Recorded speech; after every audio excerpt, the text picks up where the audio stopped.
As of now, all the platform workers in the world, they are being discriminated from getting their basic right as a worker, and they have been hanged on the mercy of algorithm and AI without the human touch, without the transparency on how they are being paid. We have been supporting the economy. We have been supporting our local businesses and the businesses around the world. We deserve to be treated right.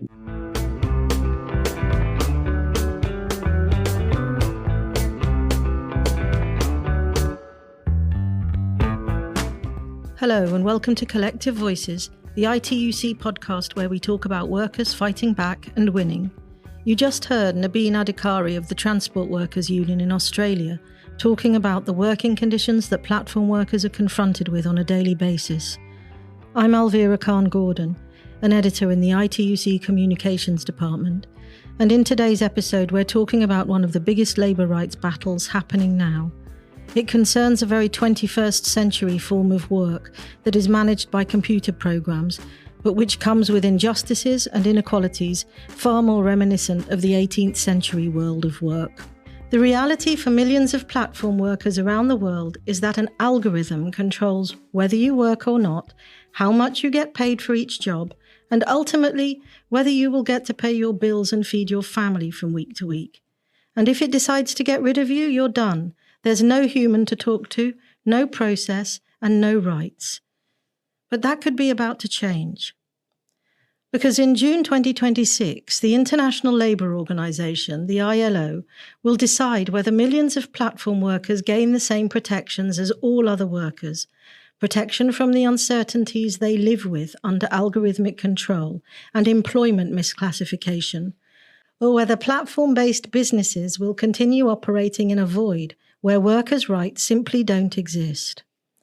The next conference at the ILO could create the first ever global standards protecting platform workers. We're talking about delivery drivers, care workers on apps, online designers, tens of millions of people whose jobs are controlled by algorithms but who have almost no rights. To help us understand what's at stake, I'm joined today by Monica Tepfer, legal officer here at the ITUC, who's leading our campaign to win these standards to protect platform workers. Monica, welcome to Collective Voices. Thank you very much. It's a pleasure to be here.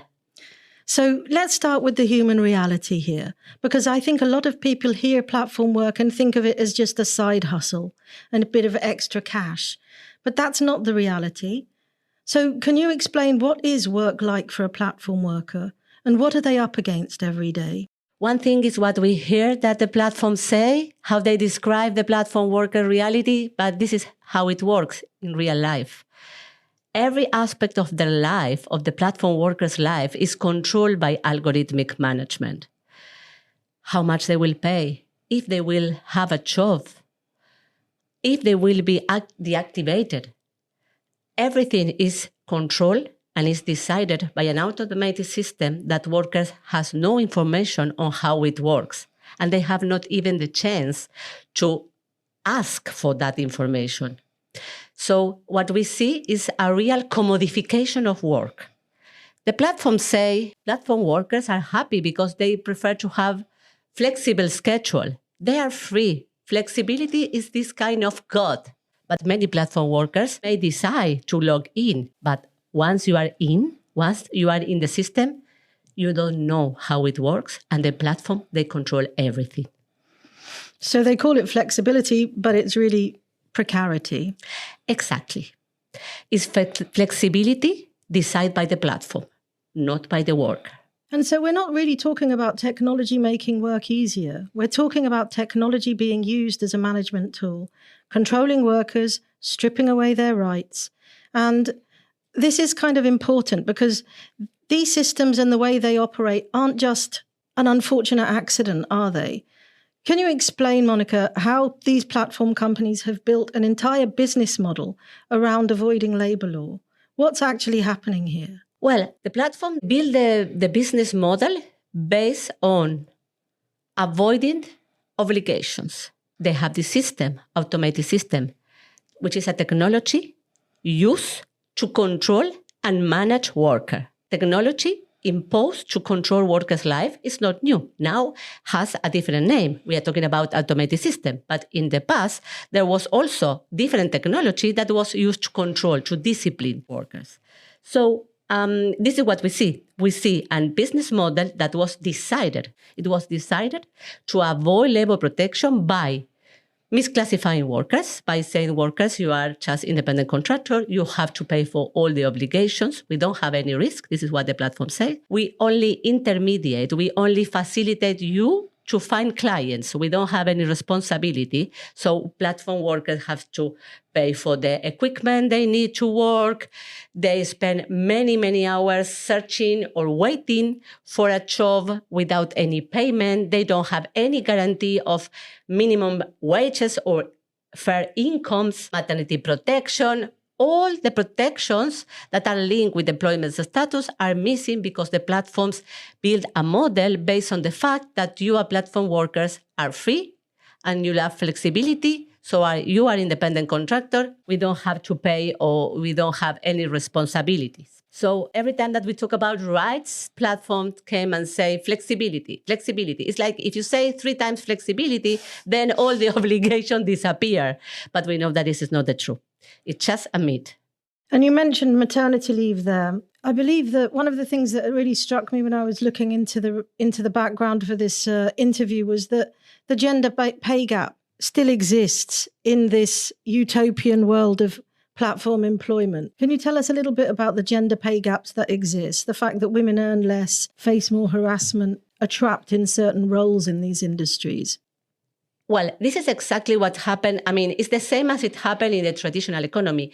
We haven't seen any improvement. On the contrary, the gender pay gap still exists, mirror the same bias as we see in the traditional economy, because it's very much designed and controlled by automated system that they are not neutral. The platforms say that it's good because we avoid bias, but it's on the contrary. We see many women platform workers that, for instance, their ratings are lower than the men. And just because they are women. What happens when they receive less rating? Less opportunity for work. And what we are talking about when we talk about ratings, we are talking about receiving diamonds and stars. It's really a commodification of work. But I would like also to say something else. What we have seen is actually an increase on gender-based violence as well. Those who work online all the time, they have reported an enormous amount of cases of violence and harassment. And also those who work, for instance, in the care or domestic sectors through platform that they have reported to suffer some kind of harassment, and the platform, they decide not to take any responsibility at all. So again, it's a business model based on no responsibility, no obligation for the platform, and still platform workers have to pay. And gender pay gap, yeah, definitely is still in the platform economy. And of course, I mean, there are laws against harassment, as you just referred to. Platforms are simply operating as if they don't apply. And this brings us to why the ILO campaign matters so much. So in June 2026, the ILO is going to vote on whether to adopt a convention, which is binding international law, and a recommendation on decent work in the platform economy.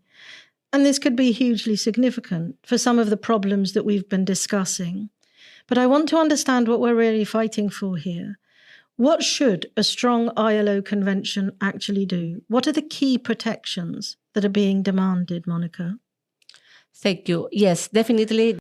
We have been working and fighting for this discussion at the ILO level for many years. Last year was extremely important because it was the first discussion in the International Labour Conference. And we were fighting and pushing for a convention, a binding international treaty, supplemented by a recommendation that set minimum rights, protections for platform workers, and what are the key demands for us. We were fighting for a convention that applied to all platform workers. So, Alvira, as you were asking how the business model is built, well, actually it's based on the fact that the platform decided to misclassify platform workers by calling them independent contractors.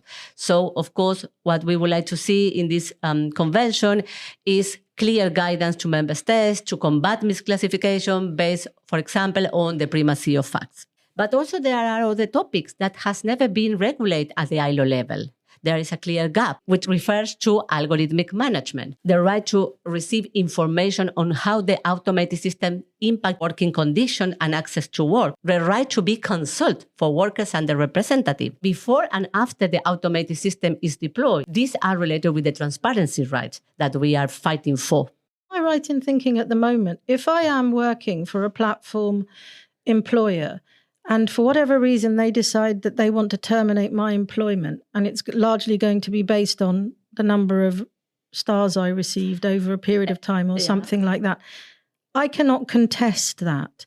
I cannot ask for a human being to step in and oversee what the computer has decided. Is that correct? That's correct. So this is what we are looking for in the instrument. Some legislations already provide this, but we're talking about creating a level playing field at an international level. We want a human review of the decision and then the possibility for the platform worker to challenge the decision that was taken. Mm-hmm. And of course, data protection. Automated system is fed by data, by the data of workers, which we cannot control. We don't even know which data they are being collected, for which purpose. This needs to be also addressed in the future convention. And this is really important because it seems you're not asking for anything radical here. You're asking for existing labour principles to apply to platform work. The right to know why you were fired, the right to organise, the right to safe working conditions, things that workers in other sectors have had for decades. But of course, it seems that platforms are pushing back hard. Can you give us a sense of what the opposition looks like, Monica? What are platforms saying to try and block this? The platform, what they have been saying so far is that, well, platform workers, they don't want to be employee. They want to be self-employed. They appreciate flexibility, which is true. I mean, we want flexibility, but not at the expenses of rights and protections. We can have both. So this is a false dichotomy. They also say, be careful, don't regulate too much. This will stop innovation. But we are not here to stop innovation. We just want to regulate innovation because innovation with no rules is not innovation. This exploitation. It's also, they always say that platform work is very difficult to regulate because it's so different, has so many complexity. But actually, what we have seen at the ILO level is that it is possible. Standards demonstrate that they can set a minimum floor, and then governments can even regulate more. Nothing stops them to regulate and provide more rights. But actually having common understanding and a common ground, it's extremely helpful. That's why the ILO was created 100 years ago, right? And still we have so many conventions that allow member states to regulate at national level, that protect workers in their country and create a level playing field also for business. So we've got this massive showdown coming in June 2026, and I want people listening to understand what actually happens depending on how the vote goes. Can you explain a little bit about what the process will be at the ILC and what's at stake? So in June this year, in the conference, is the big battle, if I may say. We have 2 weeks to discuss and to adopt finally the convention, supplemented by a recommendation. This is what we hope. This is what we are fighting for. And yes, definitely, if the votes go well, as we all expect, millions of platform workers will get protections they deserve. And we will send a very strong message to the platforms company around the world. This will be a huge victory for platform workers. Of course, once you adopt a convention at the ILO level, it's just the first step. Then we need to make sure that governments ratify the convention and implement the convention. So this is just the beginning. And if the vote does not go through in our favor, there will be no change. And we might start seeing these same inequalities that exist in the platform sector expanding to others. But make no mistake, we will keep the fight. It may take more time, but we will not let go. And that brings me to my final question, because I think some people listening might be thinking, well, I'm not a platform worker, so why should I care? Why does this matter to workers who aren't in the platform economy? And what can people do right now to support this important campaign? Well, this is not just about platform workers. It is about work in itself, because we are seeing the platformization of work, and it be increasing in all the sectors. So, of course, this is extremely important for those who work. This is a fight for all of us. And for that, solidarity matters. I mean, we are seeing our unions, our affiliates running this campaign, organizing platform workers, working together with the platform workers. This is collective power. And the way that we know how to tackle this inequality is by organizing ourselves. Let's all together organize and change the system, make the system fair. And we hope that in June we will celebrate all together. Monica, what can listeners do to help? If they are in a union, what do you suggest? So if you are in a union, ask your leadership to support this campaign. It's extremely important to pressure the governments. Now until June, government need to understand how important it is to adopt this convention, that they have to come to Geneva with that purpose. We need the governments with us. And we see already many governments supporting. So the work that many platform workers have done in their countries shows that there are strong will from governments to tackle this inequality. It's important to support platform workers when they are organizing, when taking collective actions. And always we need to challenge this narrative. They have created this narrative about flexibility, about they don't want to be employees, they don't want to have rights. Let's tackle this, because we know that this is not true. And we know that we can have both. So it is also important that every time that we see this narrative, we tackle that. And for that, you know that the ITUC has prepared a series of fact sheets and campaign toolkits in which we highlight the most common platform myth and how we can rebut this based on the workers' reality. And I guess the most important thing is, as you say, to keep the conversation going, to talk to colleagues, to talk to friends, to talk to family, to share this episode. The more people understand what's at stake, the harder it will be for platforms to operate in the shadows as they do now. And crucially, it's about joining a union, whether you're a platform worker or not. Collective power is really the only thing that changes systems. Monica, thank you so much for breaking this down. This is one of the most important labour fights happening right now, and I really appreciate you helping us understand what's at stake. Thank you for having me, and to everyone listening. We can win this fight, but only if we fight together. So here's where we are. In June 2026, just a few months away, governments from around the world will vote on whether to adopt binding international standards protecting platform workers. This isn't just about Uber drivers or Deliveroo riders. This is about whether we allow technology to be used to strip away rights that workers have fought for over generations. The good news is the fight is winnable. Governments already agreed in June 2025 that the gaps need to be closed.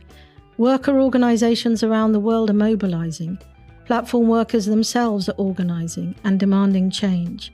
But it takes all of us. Join a union, share this episode, keep the conversation going. And thanks for listening to Collective Voices. In the episode description, you can find links to more information. Like, share and subscribe, and keep fighting for a world where everyone has the right to decent work. See you next time.